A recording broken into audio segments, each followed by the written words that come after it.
কোরআনের পাখি দেলাওয়ার হোসাইন সাইদি রহমতুল্লাহ আলাইহি, ওনারে সারা জীবন বিভিন্ন রকমের উল্টাপাল্টা জিনিস দিয়ে সারা জীবন দেখতো জেলের ভেতরে দুর্বল, উনি তো শক্ত মানুষ কিন্তু দুর্বল করে ফেলেছিল। এরপরে ওনার আবার ডায়াবেটিস, শেষে দেখলেন না ইনজেকশন দিয়ে মেরে ফেললেন। অনেকে বলেন না উনি মরে গেছে, কে মরে গেছে? 10 মিনিট ওনার সাথে আমি ছিলাম, এমনি এমনি মরে না। হ্যাঁ, যদিও সারা জীবনে তার দোয়া ছিল আল্লাহুম্মা ইন্নী আসআলুকা শাহাদাতান ফি সাবিলিক, হে আল্লাহ তুমি যাই করো আমাকে শাহাদতের মরণ দিও। এই কারণে জালেমদের হাতে আল্লাহ তাকে শাহাদতের মরণ দিয়েছে, আর যাকে তাকে আল্লাহ শহীদের মরণ দেয় না, কারণ এটা অনেক দামি জিনিস। শহীদ এ শব্দটা শুনতে ছোট কিন্তু এত দামি এটা, যারা শহীদ হয় তারা মরে না। আলা তাহসাবান্নাল্লাযীনা কুতিলু ফি সাবিলিল্লাহি আমওয়াতা বাল আহইয়াউন ইনদা রাব্বিহিম ইরযাকুন।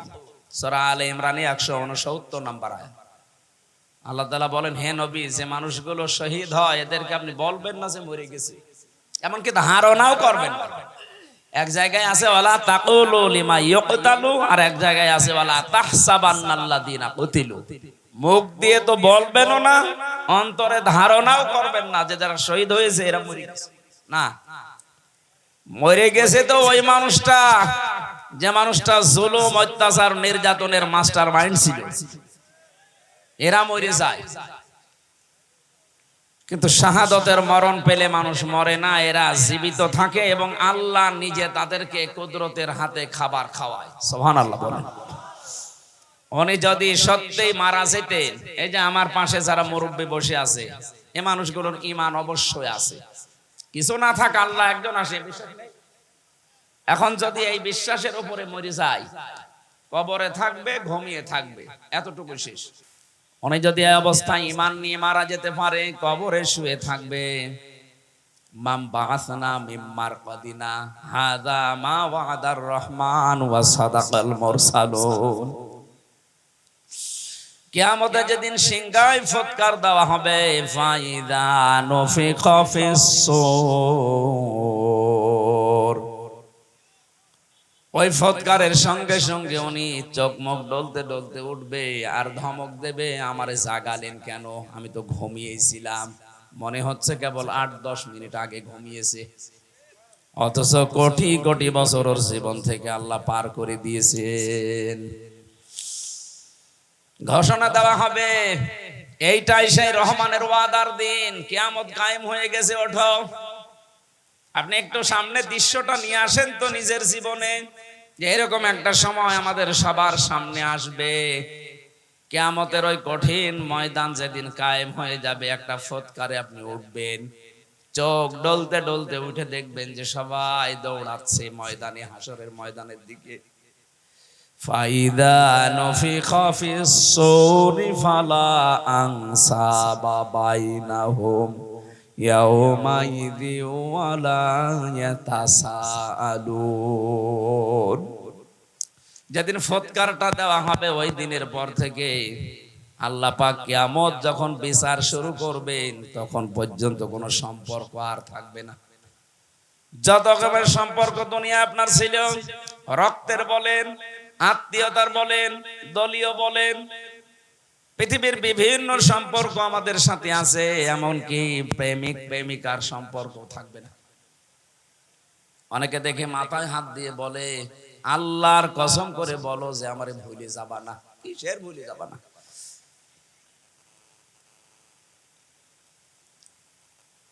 যত রকমের সম্পর্ক আল্লাহ বলেন নসব আনসব, বহু বচন দিলাম, একটাও থাকবে না, সব কাট হয়ে যাবে।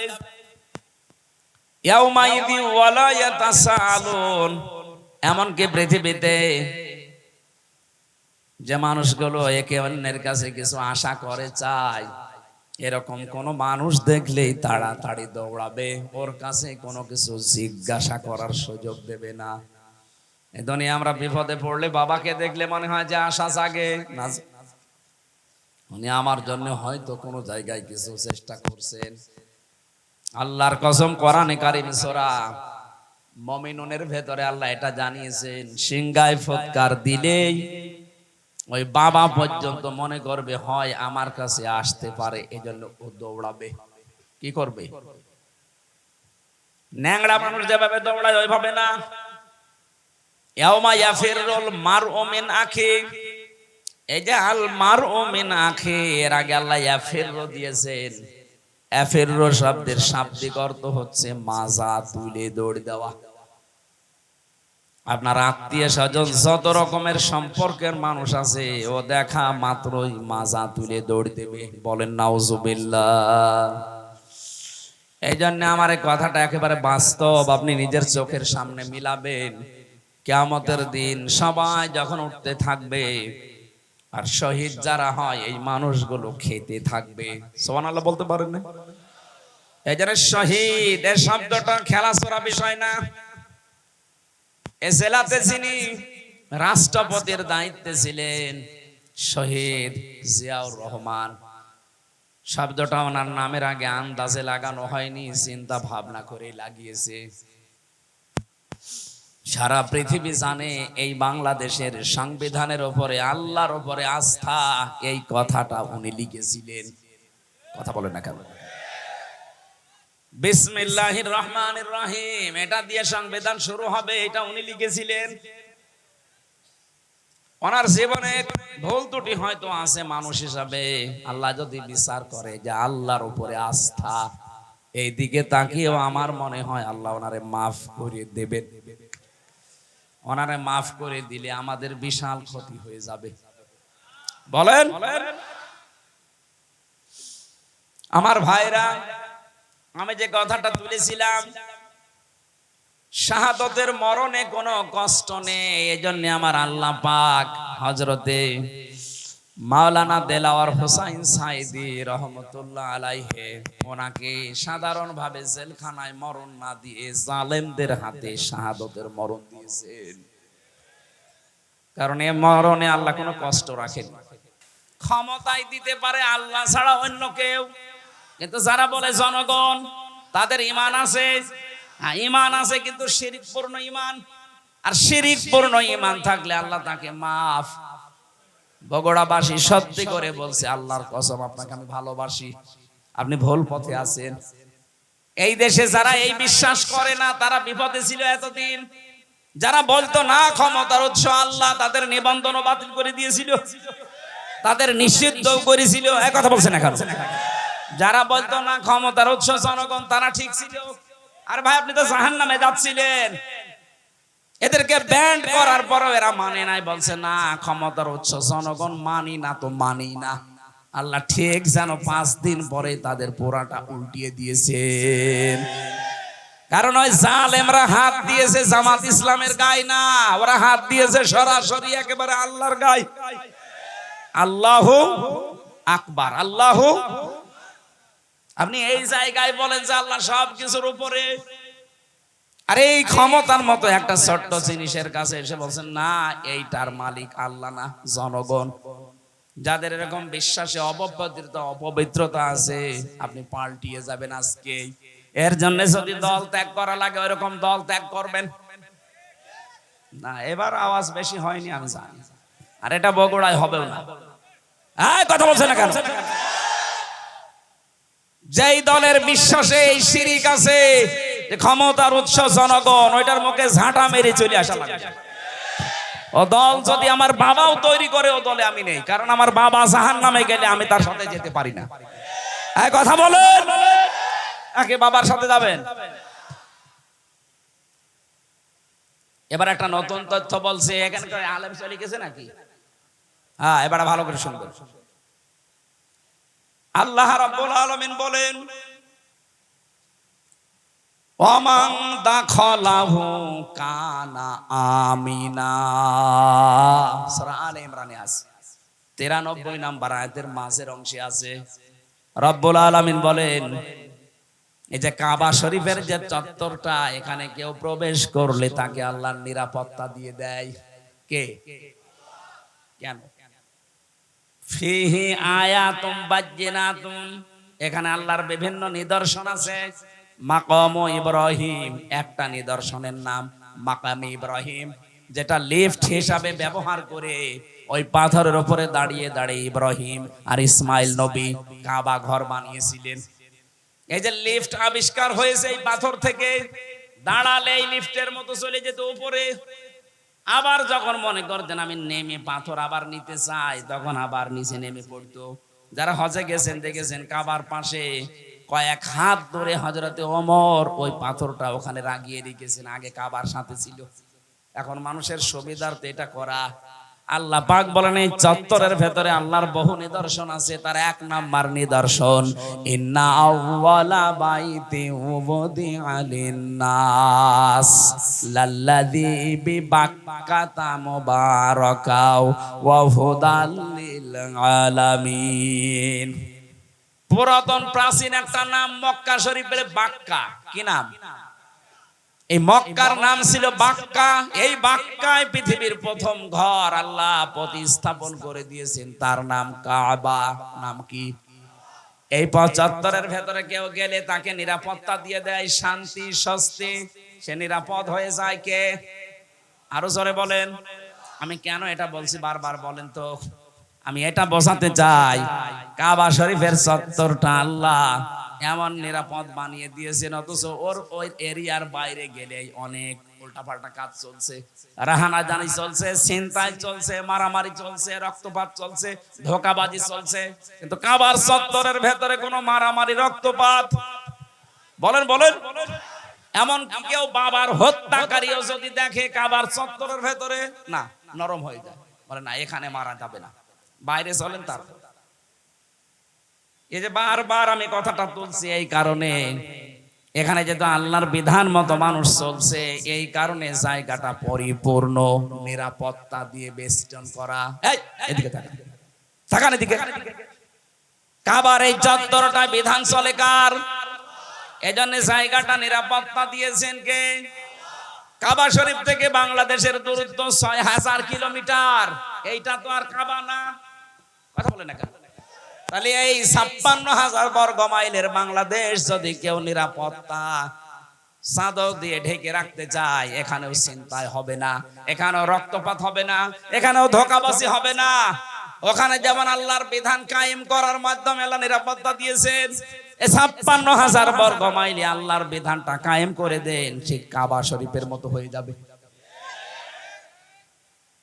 এটা আমি বানালাম না, সূরা আনামের ৮২ নম্বর আয়াতে এই তথ্যটা আছে। আল্লাযীনা আমানু ওয়া লাম ইয়ালবিসু ঈমানাহুম বিযুলমিন উলাইকা লাহুমুল আম। আল্লাহ পাক বলেন এই যে মানুষগুলো এইভাবে আল্লাহর কুদরতি আঙ্গুল এই বগুড়া ধনটের দিকে তাকিয়ে বলছে, এই যে এই মানুষগুলো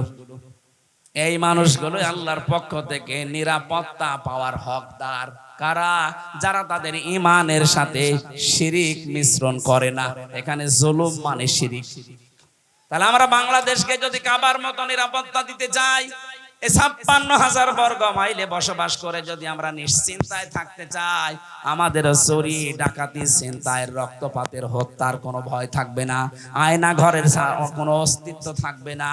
তাহলে এই দেশে যারা আছি শিরিক মুক্ত জীবন গঠন করা লাগবে, আর জোরে বলা লাগবে।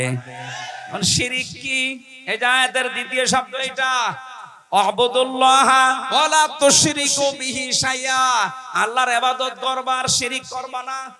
শিরিক এবার আমি পেয়েছি তাফসিরে, শিরিক বিল জাত, শিরিক বিল সিফাত, শিরিক বিল ইখতিয়ারা, শিরিক বিল হুকুক।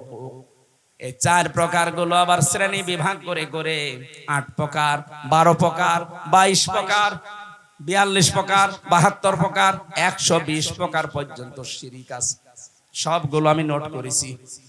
এক একটা বিষয়ের উপরে এত কথা আল্লাহ লুকিয়ে রেখেছে, যত গবেষণা করবেন তাফসীর আকারে তত বের হবে। জোরে বলেন আল্লাহু আকবার। এই জন্যই তাফসীর করতে গেলে এরকম সময় লাগে। এখন শিরিক শব্দ নিয়ে যদি এত বেশি, ইবাদতের ব্যাখ্যা ছিল ৯টা, শিরিকের ব্যাখ্যা আছে ২৭টা। এটা প্রকার হিসাবে ভাগ করা যায় ১২০ প্রকার, ১২০ শ্রেণীতে। এতগুলো শিরিক থেকে যদি সত্যি আমরা মুক্ত হতে পারি, দেশের মানুষ, আমরা তো চেষ্টা চালাচ্ছি। আমাদের বিশ্বাসে শিরিক থাকবে না, আমাদের আকীদায় শিরিক থাকবে না, আমাদের সমাজে শিরিক থাকবে না, আমাদের সংসদেও শিরিক থাকবে না। সংসদে একটা শিরিক ছিল, আল্লামা দেলাওয়ার হোসেন সাইদি রহমতুল্লাহ আলাইহি ওটা তুলে দিয়েছেন। এই যে মাথা নিচু করে ঢোকা লাগতো, মুসলমানের মাথা শুধু নিচু হবে কার সামনে? ওই স্পিকারের সামনে এভাবে যাওয়া লাগতো আগে, মাথা নিচু করে। উনি বলেছে না, মুসলমানের এই দেশে এই শিরিক চলতে দেওয়া যায় না, সিস্টেম করে ওইটা বাদ দিয়ে দিয়েছে। এখন আর ওইভাবে যাওয়া লাগে না। কিন্তু 15.5 বছরের দিকে তাকান, এই দেশটা যেন মানুষ মুশরিক হয়ে যায় ওই দাদা বাবুদের মতো ওরা সর্বাত্মক চেষ্টা চালাচ্ছিল। কোথাকার কোন বাবার ছবি বিভিন্ন প্রতিষ্ঠানে টাঙিয়ে টাঙিয়ে সম্মানের জায়গায় রেখে দিয়েছে, ছেলে মেয়েরা এইভাবে করে করে পূজা করত, আমি নিজে দেখেছি। একটা জাতিকে মুশরিক বানাতে পারলে তাকে অনিয়ন্ত্রিত করে ফেলা যায়। আজকে ভারত বাংলার বিভিন্ন পাহাড় অঞ্চলগুলো অস্থিতিশীল করে রাখতে চায়, ওদের একটা গোপন ষড়যন্ত্র আছে। আজকে একটা ভিডিও ফাঁস হয়েছে, ওরা বাংলার বিভিন্ন প্রান্তগুলো, বিশেষ করে চট্টগ্রামের পার্বত্য অঞ্চল, এগুলো মাঝে মাঝে যুদ্ধ লাগিয়ে রাখে, মাঝে মাঝে অশান্তি তৈরি করে রাখে, অস্থিতিশীল করে রাখে। কারণ ওদের একটা উদ্দেশ্য আছে, ওরা নাকি ওটা ভাগ করে ম্যাপ তৈরি করে মায়ানমারের কিছু অংশ আর চট্টগ্রামের কিছু অংশ কয়েকটা জেলা নিয়ে আলাদা একটা খ্রিস্টান রাষ্ট্রের ঘোষণা দেবে। এই দুর্বিসন্ধি চলছে। আমি এটা এত মানুষের সামনে বলা ঠিক না, এটা গোপন বিষয়। এগুলো চালাচ্ছে আমেরিকা এবং ইহুদি ছাড়া।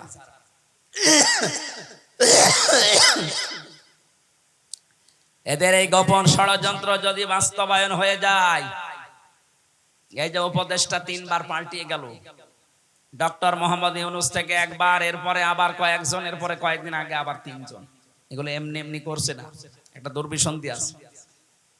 সব চাইতে ভয়ঙ্করের ভেতরে এই ফারুকি, এই লোকটা মেয়েতে মেয়েতে ছেলেতে ছেলেতে বিয়ে করা, এই যে সমকামিতা, এটা প্রমোট করে। এইগুলো নিয়ে সে সিনেমাও বানিয়েছে। এই যে পরকীয়া প্রেম করে মানুষ উদ্বুদ্ধ হয় কি করে, সে তার নিজের স্ত্রী তিশাকে এই সিনেমায় কাজে লাগিয়েছে। Third person singular number, bachelor, আমি উপন্যাস পড়েছিলাম, ওইগুলো দেখছে এখন সিনেমা বানাচ্ছে। আমার বিশ্ববিদ্যালয়ে থাকাকালীন একটা অভ্যাস ছিল, ক্লাসের পড়া যাই হোক, আমি উপন্যাস পড়তাম খালি। এই দেখেছিলাম ওই সময়, ওইগুলো দিয়ে দিয়ে এখন নতুন নতুন সিনেমা তৈরি করছে। আর এগুলোর লেখক যারা, আমি ওই লেখকের নাম নিতে ঘৃণা করি, ওই মানুষগুলো যা করে গেছে, পরকীয়া প্রেমের মাধ্যমে পুরা একটা সংসার জাহান্নামী হয়ে যায়।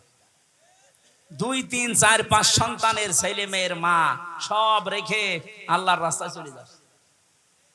কথা বলছে না, বলছে ঠিক, ওটা আল্লাহর রাস্তা, শয়তানের রাস্তা না। পরকীয়া প্রেমে যারা আছেন, আপনি আজকেই তওবা করে ওই মোবাইল নাম্বার ওই বান্ধবীর বলেন আর ওই পরকীয়া প্রেমিক প্রেমিকার এক্ষুনি ডিলিট করে দিবেন।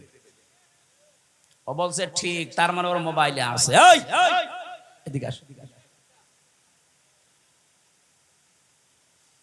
আয়াতের দ্বিতীয় কথা ছিল, রব্বুল আলামিন বলেন, হে পৃথিবীর মানুষেরা, ওয়াল জারিদিল কুরবা ওয়াল জারিল জুনুবি ওয়াস সাহিবি বিল জামবি ওয়াবনিস সাবিল।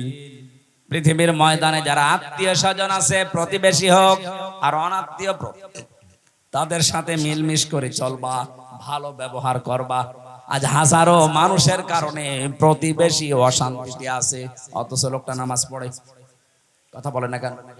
আরে প্রতিবেশী মানে আপনার বাড়ির পাশে যে আছে, শুধু সে না, আপনি বাসে যাচ্ছেন বগুড়া থেকে ঢাকা পর্যন্ত, এই যে 4-5 ঘন্টা সময় লাগবে, আপনার পাশের সিটে যে আছে সে 5 ঘন্টার প্রতিবেশী। বলেন বলেন, আপনি সিট এমন ভাবে কাজ করে নিয়েছেন যে সে পা রাখবে সেই জায়গাও নেই না, আপনি প্রতিবেশীকে কষ্ট দিতে পারেন না। এত বেশি কথা জিবরাইল নবীকে প্রতিবেশী সম্পর্কে শোনাতেন। নবীজি বলেন, আমার মনে হচ্ছিল আমার জমি জায়গার ভাগ, এই মিরাস, এইটাও নাকি প্রতিবেশীকে দেওয়া লাগতে পারে নাকি। আবার বলেন তো এত গুরুত্ব স্যার তাদের সাথে আজ আমাদের সম্পর্ক দা কুমড়ার। এগুলো টাউনে তো আরো বেশি, গ্রামেও আছে। মুরগিতে ধান খেয়েছে, এই নিয়ে প্রতিবেশীর সাথে গন্ডগোল। বলেন বলেন, অমা মালাকাত আইমানুকুম, সাবধান, নিজেরা অধীনস্থ যারা আছে তাদের সাথে খারাপ ব্যবহার করবা না। নবীজির জীবনের শেষ কথা দুইটা, তিনি বলেছিলেন as-সালাত as-সালাত, অমা মালাকাত আইমানুকুম as-সালাত। উম্মতেরা আমি তোমাদের রেখে গেলাম, যাই করবা করবা, নামাজ ছাড়বা না। আর অধীনস্থ যারা আছে, কাজের লোক, মেয়ে ছেলে যাই বলেন, তাদের সাথে ভালো ব্যবহার করবা। নবীজির জীবনের শেষ কথাই এইটা। আল্লাহ আমাদেরকে আয়াতটা বাস্তব জীবনে মেনে নেওয়ার তৌফিক দেন, বলেন আমিন।